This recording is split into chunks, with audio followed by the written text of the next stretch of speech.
All right, first news story of the day, Echo Global Logistics is going private. They've been bought out. Reading this story off Freight Waves here. It says freight brokerage Echo Global Logistics. If you guys are owner-operators, book your own freight. You've heard of Echo before, I'm sure.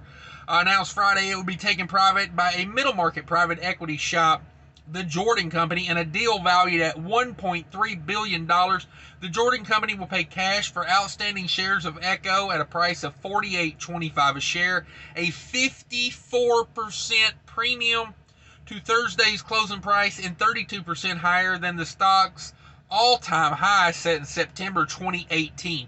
So if you own stock of Echo Global Logistics, bam, you just hit a home run. You just got a 54% increase on that stock. Take the money and run. I'm not a huge fan of things going to private equity. Private equity has a trend in the trucking industry, and that trend is get your hands on something, load it up with debt, collect a bunch of bonuses, and then run it in the ground. That seems to be the trend. Maybe not all the time, but that kind of seems to be the underlying trend. I don't know. If you've seen other things, I'm not speaking on it's this way every time, but it's typically when a company goes private equity, I'm not like, yay, more private equity. Just saying.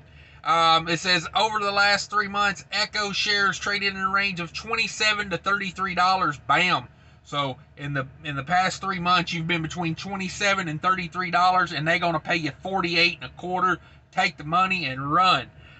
Which valued a forward-looking adjustment earnings in range of 11 to 14 times. That compares to brokers like C.H. Robinson and Landstar, which traded at multiples of 17 and 20 over the same period. Even though Echo beat earning expectations by more than 30% over the last 4 quarters, the acquisition brings Echo's current valuation 20 times 2022 earnings, in line with those companies. The deal values the Chicago-based brokerage at more than 11 times earnings before interest, taxes, depreciation, amortization. Dang it, I'll get it out eventually. 12 times enterprise value of EBITDA. I don't know why they didn't just say that instead of trying to break it all down. Versus the 7 times multiple the company was trading at previously. C.H. Robinson and Landstar trade at an EBITDA multiple of roughly 13 times 2022 estimates. So there you go. They say, it's a good thing. It's a good thing. They got some money now, so they got bigger pockets they can go into. Could be good, could be bad. We'll find out, I'm sure. If you start booking Echo loads and they're trying to, cut the price down, we'll just chalk that up to private equity.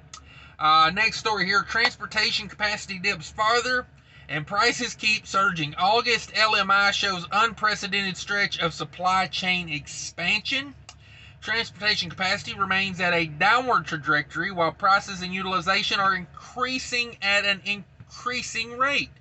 The transportation capacity sub-index of the Logistics Managers Index, the LMI, increased 560 basis points to 40.5% in August, meaning available transportation capacity was still shrinking during the month, just at a slower rate. So there you go. Carriers have rejected more than 1 out of every 5 loads tendered under contract for more than a year now. So the contract load rejection rate has been at above 20% for a year now. That's crazy. Most of the time when a company locks in a contract, they want to stick with it. They want to run that freight, but spot market's just so good right now. They got to say, hey, we can't come get that because I got big money on the line. That's basically what that boils down to. So, there you go. We're still losing capacity, just not as fast as we were. So, overall, still good for us, it looks like. Let's see, where am I at? Capacity dips further. Okay, Yellow, less than truckload carrier Yellow Corp announced tonnage declines for the first 2 months of the third quarter. The company saw tonnage per day decline 5.7% year over year in July, accelerating to down 8.5% year over year in August. Man, in this freight market, I just don't see how your tonnage can't be going up. Now, maybe they're like, maybe they can't get enough workforce. You know, there's other reasons other than just mismanagement that the tonnage could be going down. You know, so let's don't, let's don't race to, talk too much smack about Yellow, even though, in my opinion, it doesn't seem like their management has been the best over the last, decade or so. But let's don't throw them in the well just yet. It is hard to find drivers right now, so maybe that's why their tonnage is down. Equipment's hard to get, That could be the reason. Yellow's volume declines were up against easier comps, 4.3 in July and 6.4 in August. Its peers faced results for the rest of the group were compared to smaller declines in July 2020 and modest increases in August 2020. So that's another reason year over year, freight was just starting to ramp up last year, July and August. So maybe they just had a really good July and August of last year, It doesn't seem like these numbers are too concerning. It looks like I was reading an article about ArcBest, which is ABF Freight, it said their tonnage was down too. So it seems like something the LTL industry is dealing with, but it does look like Yellow is taking it the hardest of all of them. It says during the third quarter, the LTL saw positive tonnage in July, with only ArcBest recording a decline in volumes during August. ArcBest pointed to deliberate efforts to cull out non-core LTL freight as the reason of their dip. Okay, so basically they was just cutting out freight that wasn't as profitable, I guess. I guess in a good freight market you get to pick and choose what you haul. That could be a good thing. That could be a good thing. Let's get to new truck sales here. This is also from FreightWaves. It says August Class 8 trucks bookings rise as manufacturers selectively accept orders. Truck makers delicately manage orders amid supply chain unknowns. Yeah, that's very true. We got that Kenworth place up there in Ohio laying off because of the chip shortage. So, it's hard for them to take new orders, without knowing if they can make the trucks or not. It says, booking of new Class 8 trucks rose to their highest levels in 5 months in August as manufacturers opened their 2022 order books a crack. But competition of equipment is hostage to microchip shortages and the broad supply constraints. It says in Chillicothe, Ohio, some 350 truck company workers were laid off next Friday because of short of semiconductors that power various functions in heavy-duty trucks built there, according to a report on the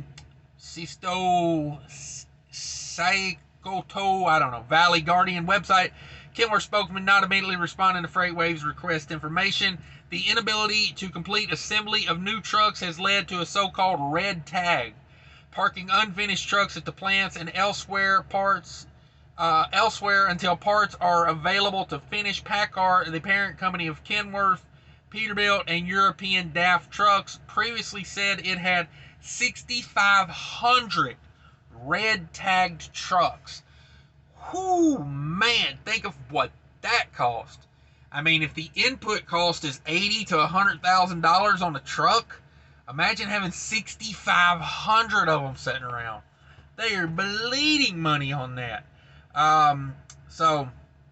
It just looks like here, if you're looking to buy a new truck, I just want to wish you good luck. And, I don't mean to laugh at it, but it kind of is what it is. Good luck.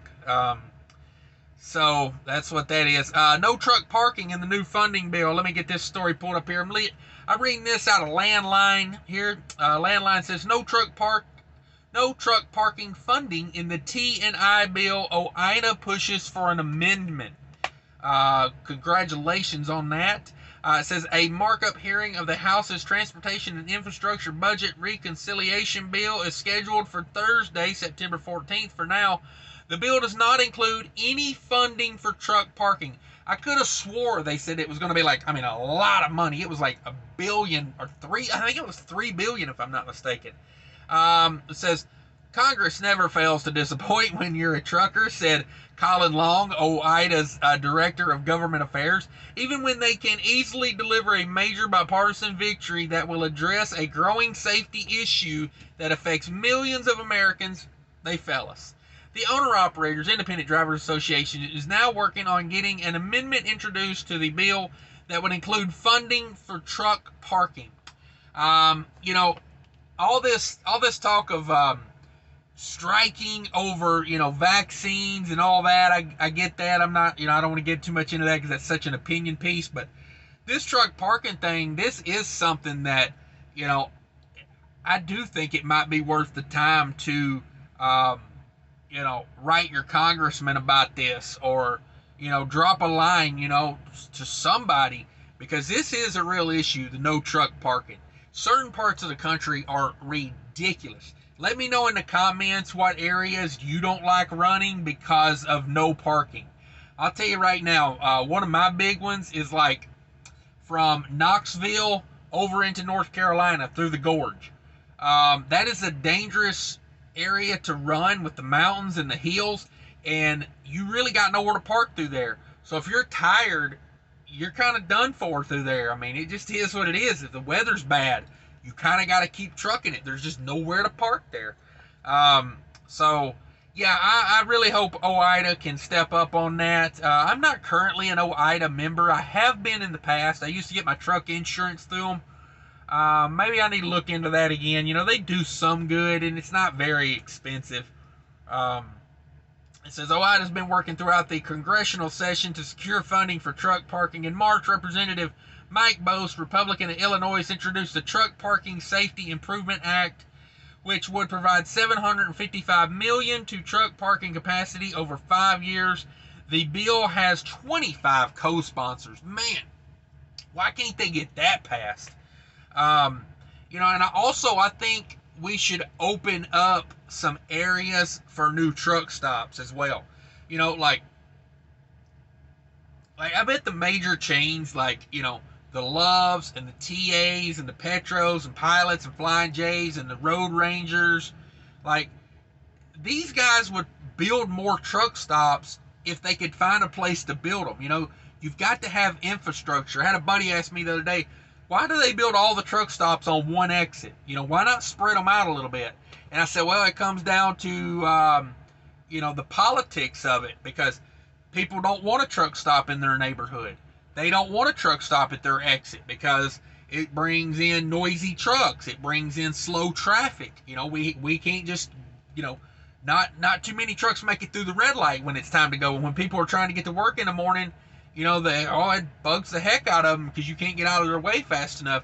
So a lot of truck stops end up getting pulled on one exit, So I think if we opened up, some of these, it really kills me. There's a lot of rural exits. And I guess that would come down to the utilities. Maybe they don't have the water system to support a truck stop. The sewer system would have to be there. The electrical grid would have to be there.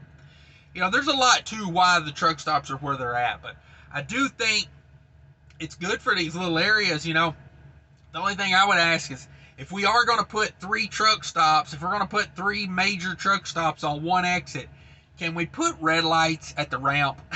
I mean, boy, some of these places, they'll build 3 big truck stops. There'll be a Flying J over here, a Love's over here, and a Petro right there, and it'll literally be a stop sign at the ramp. And it's like, well, come on. I'll be here for 3 days trying to get out there. But anyway, let's hope they fix that infrastructure bill. I would recommend writing to somebody if you can. I'm not a big fan of fighting the political system, but boy, we need it. We really do. I see people parking in unsafe areas all the time, parking on ramps, on roadways, and it's just some days that's just what it is. Last night, I stayed at a Love's last night in Illinois on 55. I got there at 4. I started super early. I got there at 4 in the afternoon, and there was literally 2 or 3 spots left. And they were, by the time I got parked and, got my stuff together to go in and take a shower, that place was packed. They were parking 3 or 4 trucks at the end of the line. I mean, everybody, you know, all around the perimeter of the lot was parked. It got pretty sketchy in there come morning hours. So yeah, we need the parking. All right, guys, and now the opinion piece here. I'm going to read you this, and then I'm going to tell you what I think about it. And by all means, leave me comments on this. You know, if you've made it this far, hit that like button. If you're not a subscriber to the channel, subscribe. We do this stuff all the time. We just here to help people. That's what I do here. That's all I'm trying to do here is to help people. So, you know, if I say something you don't like, don't get too offended by it. It's just one man's opinion. You know, it's just how it is. It says nearly 80% of drivers are still struggling to find food. OTR poll reveals. Let me get to this. Number one, I'd like to say right off the bat, truck drivers don't look like they've been missing meals out here. I mean, I'm just going to be honest about it. I think this poll should have been, do you struggle to find healthy food on the road? Do you struggle to find healthy food? I mean, you can get junk anywhere. I don't understand how 80% of people can't find food, right? Let me read this article real quick. It says a whopping 79% of truck drivers may still be experiencing issues getting food while out on the road, a recent poll reveals.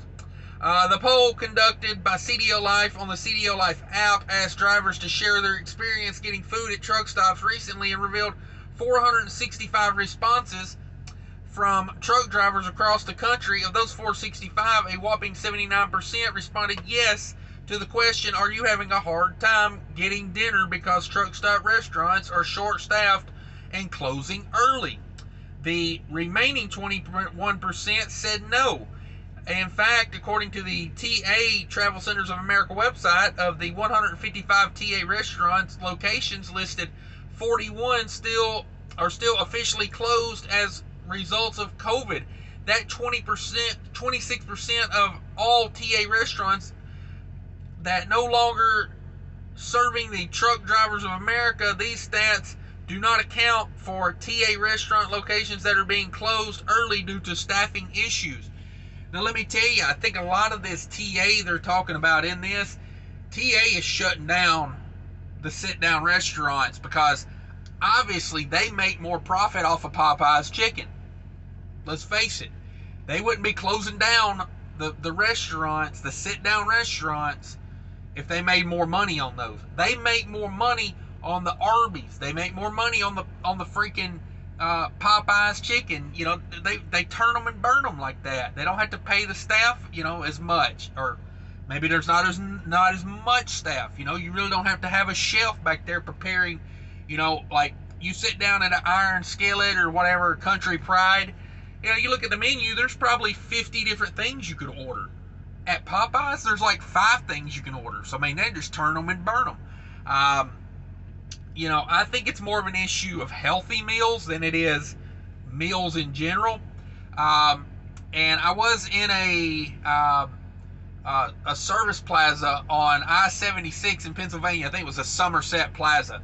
Now, I went in there, and there was a guy trying to figure out why the Burger King was closed. And the guy told him, he said, well, the Burger King's closed Monday, Tuesday, Wednesday because they have to tighten up their staff because they don't have enough staff to be open all week.